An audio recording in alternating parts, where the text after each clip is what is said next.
Estamos con el doctor Tonatiuh Guillén. Él fue director del Instituto Nacional de Migraciones, profesor del Programa Universitario de Desarrollo de la UNAM, fue presidente del Colegio de la Frontera Norte, ahí fue cuando tuve la fortuna y el honor de conocerlo, y excomisionado, le digo, del Instituto Nacional.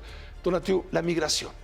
Vaya que es un tema en juego en este momento. Bienvenido, buenas noches. Te agradezco mucho, buenas noches. Qué gusto, Tonatiuh. Gracias. Hay un gran logro, entre comillas, de Trump de todos estos años, que logró convertir a la migración y al refugio en malas palabras. Es decir, el mover civilizadamente, incluso la legislación misma de Estados Unidos, dialogar civilizadamente con México y otros países sobre el tema, se volvió un asunto negativo. El respeto de los derechos humanos, el entender que la migración es parte del desarrollo de Estados Unidos, también se anuló. ¿Te acuerdas cuando dobló al gobierno de López Obrador? Sí. Con aquellas amenazas? Me acuerdo muy bien. Tú estabas entonces en migración, no te hagas. Y sabes perfectamente cómo fue esa negociación. Sí. Nos amenazó de manera grave. Si México no paraba el flujo migrante desde la frontera sur con Guatemala, íbamos a sufrir consecuencias gravísimas, reflejadas en un incremento muy sensible a los aranceles del acero, me acuerdo muy bien. No. Ahora amenaza con algo parecido. Sí, pero también dato paralelo. El flujo de ahora, sobre todo el del final del 23, es 4 veces mayor que el del 17, 18 y 19. Entonces, realmente el frenar la movilidad humana, que sobre todo en los últimos tiempos es de refugio, o sea, son personas obligadas a salir de sus lugares de origen, no es un asunto simple, no es un asunto de barreras, ni es un asunto de políticas, ni de militarización, como hizo México. México, después de estas amenazas de aranceles, que por cierto nadie aprobó en Estados Unidos, salvo Trump, o sea, estaban en contra el Congreso, estaban en contra los gobernadores, estaban en contra de las grandes empresas, solo Trump. Francamente hubiera sido inviable, pero fue suficiente el grito y la amenaza para obligar al gobierno de México a poner a la Guardia Nacional como control migratorio. Y sí funcionó un rato, pero después vino la pandemia y paralizó todavía aún más la movilidad, pero después de eso tenemos un pico gigantesco. ¿Qué porcentaje de la migración que aspira a cruzar al otro lado, al sueño americano, es de mexicanos? Porque hablamos de que vienen de Nicaragua, de Guatemala, de El Salvador, de África, de Etiopía, de Afganistán, de donde me digas, de la India, y de China a veces alguno, ¿no? Pero no hablamos de los mexicanos, que siguen siendo números. Y de las migrantes. Cuando crece el flujo, es cuando todavía no había caravanas, ¿no? Amenazaba que iban a llegar a invadir Estados Unidos caravanas inmensas. Y al final logró promover algo en octubre del 18 y enero del 19, pero no se deben a estas caravanas a algo diferente de la otra movilidad. Solo son una organización, no son espontáneas, son organizadas las caravanas siempre, a veces muy grandes, a veces con muchos recursos, a veces muy poco, pero son eventos organizados, que aún las grandes son nada con relación al total del flujo. O sea, el flujo mayor no viene en caravanas. El flujo mexicano, por ejemplo, que es este tercio, pues nos movemos como podemos a lo largo de la frontera. ¿Cuánta gente pretende migrar a Estados Unidos al año? Es difícil medirlo, pero lo que tenemos como indicador genérico son lo que el gobierno de Estados Unidos llama arribos de personas en condición irregular a su frontera, y en el año 23 y todavía un poco más un poco menos del 22, estamos hablando de cerca de 2.5 millones de arribos.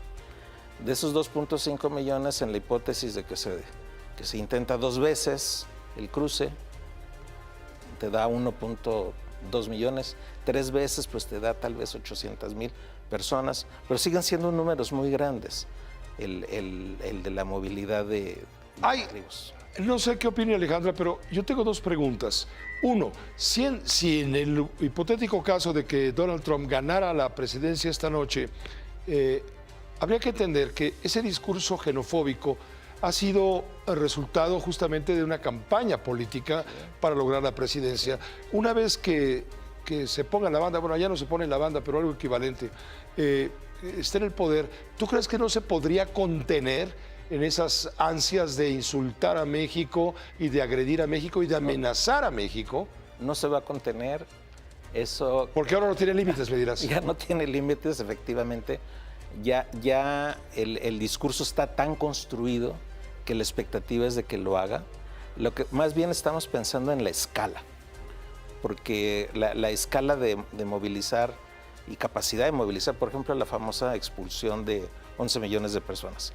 Físicamente, ¿eso cómo se hace? Pues es imposible. Según con el ejército. Bueno, también es una cuestión legal que tampoco no es como en México, de que mandas al ejército y no hay problema, aunque no tenga facultades el ejército. Pero en Estados Unidos no se puede. O sea, jurídicamente hay un problema muy serio ahí con el ejército, incluso con la Guardia Nacional. Entonces, físicamente es una cosa muy complicada. Segundo, generaría un conflicto en las comunidades enorme. Y tercero, económicamente, un dato que vale mucho la pena subrayar. En los últimos 5 años, el crecimiento de la fuerza laboral en Estados Unidos, más del 80% se explica por inmigrantes. En otras palabras, si no hubiera tenido en estos 5 años inmigración, no hubieran tenido crecimiento de su fuerza laboral, lo cual da el tamaño de la importancia de la inmigración para su economía. Y la proyección de los próximos 20 años es de que sin inmigración no va a haber crecimiento de la fuerza laboral en Estados Unidos. Entonces, visto desde ahí, todo este discurso xenófobo, racista, de exclusiones, de un imperialismo trasnochado, económicamente es inviable. O sea, sería no un tiro, sino un cañonazo en el pie y todo lo demás del cuerpo, porque sería gravísimo. Entonces, ese tipo de discursos, por eso está más bien puesto, primero, evidentemente, en la campaña, y lamentablemente la ideología política en Estados Unidos ya se movió de tal manera que ese discurso que debía haber sido objeto de censura durísima, se convirtió en lo contrario, en un objeto de convocatoria electoral. Entonces, la ideología política también se movió mucho. Y lamentablemente en las bandas y fuerzas demócratas también se corrió ideológicamente en esa posición. Si comparamos lo que decía Biden al inicio de su gobierno y lo que está planteando ahorita la señora Harris con respecto a migración, se parece más a la estrategia de contención y mucho menos a la apertura que planteaba Biden. Entonces ya la ideología, el discurso y el rango político de movilidad está muy estrecho. Y dicho de otra manera, con respecto a migración, si gana Harris no nos va a ir tan bien, aunque no va a ser igual de crudo, y si gana Trump nos va a ir súper mal.